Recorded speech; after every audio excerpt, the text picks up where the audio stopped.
বিশ্বনবী সাল্লাল্লাহু আলাইহি ওয়াসাল্লাম বলেছেন, কঠিনতম বিপদে যখন পড়বে, দেওয়ালে যখন পিঠ থেকে যাবে, তখন পড়বে লা ইলাহা ইল্লা আনতা সুবহানাকা ইন্নী কুনতু মিনাজ জালিমিন। হযরত ইউনূস আলাইহিস সালামকে মাছ গিলে ফেলেছিল। মাছ গিলে পানির অতল তলদেশে চলে গেছে।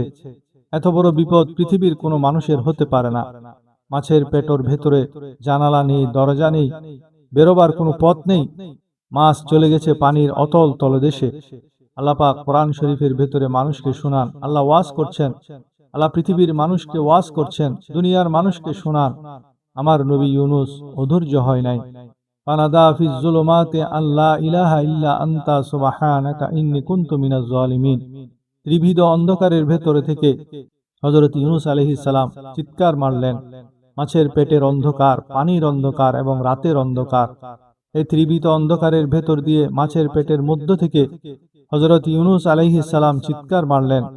অধৈর্য হন নাই, হার্ট ফেল করেন নাই।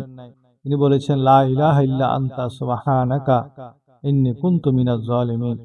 তুমি ছাড়া কোনো ইলাহ নেই, মাবুদ নাই, তোমার পবিত্রতা ঘোষণা করছি।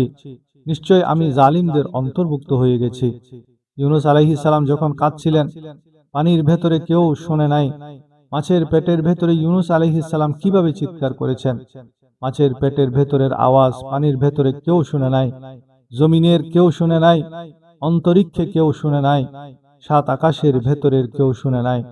কিন্তু আরশে আজিমের মালিক আল্লাহ রব্বুল আলামিন শুনতে পেয়েছেন। সঙ্গে সঙ্গে রব্বুল আলামিন জবাব দিলেন, ফাস্তাজাবনা লাহু ওয়া নাজ্জাইনাহু মিনাল গাম্মি ওয়া কাযালিকা নুনজিল মুমিনিন। আমি ইউনূসের ডাকের জবাব দিলাম। সুবহানাল্লাহ। আল্লাহ রব্বুল আলামিন বলেন, আমি আমার ইউনূসের ডাকের জবাব দিলাম। শুধু জবাব দেই নাই, আমি ইউনূসকে তার মাছের পেটের ভেতর থেকে বাঁচাই দিলাম। মাছের পেটের মধ্যে বেদনা শুরু হয়ে গেল। এমন বেদনা হয়েছে মাছ এখন বমি না করে পারে না। পানির উপরে মাছ ভেসে উঠল। আল্লাহ কোরআন শরীফের ভেতরে বলছেন, মাছ সাঁতরিয়ে কিনারায় চলে গেল।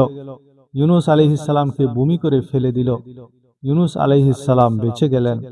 আল্লাহ পাক বলেন, শুধু ইউনূসকে বাঁচাইলাম না, বরং আমি সকলের জন্য আশার বাণী শোনাই।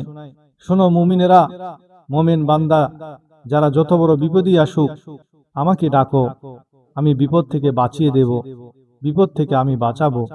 আল্লাহ পাক বলেছেন, জেনে রেখো, দুঃখ এবং কষ্টের পরে রয়েছে সুযোগ সুবিধা, আর অসচ্ছলতার সাথেই রয়েছে উদার সচ্ছলতা। যত বড় বিপদই আসুক, এই বিপদের পরেই আল্লাহ পাক তার গোলামদের উপর রহমত নাজিল করবেন ইনশাআল্লাহ।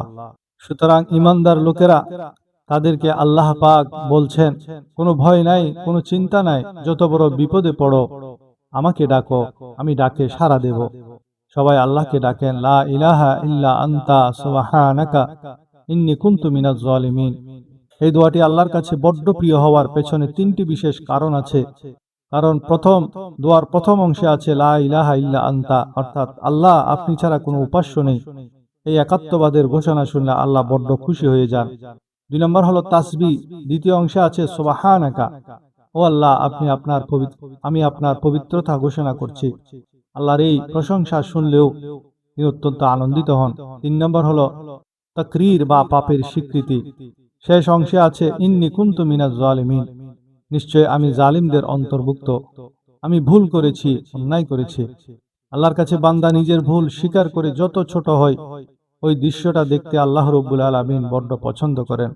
হযরত আদম আলাইহিস সালাম ও মা হাওয়া যখন নিষিদ্ধ ফল খেয়ে ফেলেছিলেন, তখন তারাও কিন্তু ভুল স্বীকার করে আল্লাহর কাছে ক্ষমা পেয়েছিলেন। তাই আল্লাহর কাছে চোখের পানি ছেড়ে বলুন, হে আল্লাহ, এই জমিনে তোমার গোলামের তো অভাব নেই, কিন্তু তুমি ছাড়া তো আমার দ্বিতীয় কোনো রব নেই। আমি পাপী, তুমি মাফ না করলে আমাকে ক্ষমা করার আর কেউ নেই। চরম বিপদে পড়লে বিশ্বনবী সাল্লাল্লাহু আলাইহি ওয়াসাল্লাম আরো একটি দোয়া পড়তেন। দোয়াটি হলো, লা ইলাহা ইল্লাল্লাহুল আজিমুল হালিম, লা ইলাহা ইল্লাল্লাহু রাব্বুল আরশিল আযীম, লা ইলাহা ইল্লাল্লাহু রাব্বুস সামাওয়াতি ওয়া রাব্বুল আরশি ওয়া রাব্বুল আরদি ওয়া রাব্বুল আরশিল কারীম। অর্থাৎ আল্লাহ ছাড়া কোনো উপাস্য নেই, তিনি সুমহান, মহা সহিষ্ণু। আল্লাহ ছাড়া কোনো উপাস্য নেই, তিনি সুবিশাল আরশের অধিপতি। আল্লাহ ছাড়া কোনো উপাস্য নেই, তিনি আকাশের মালিক, জমিনের মালিক এবং সম্মানিত আরশের অধিপতি। কোনো বান্দা যদি বিপদে পড়ে এই দোয়ার উসিলা দিয়ে আল্লাহর কাছে প্রার্থনা করে, আল্লাহ তাকে অবশ্যই বিপদ থেকে মুক্তি দেন।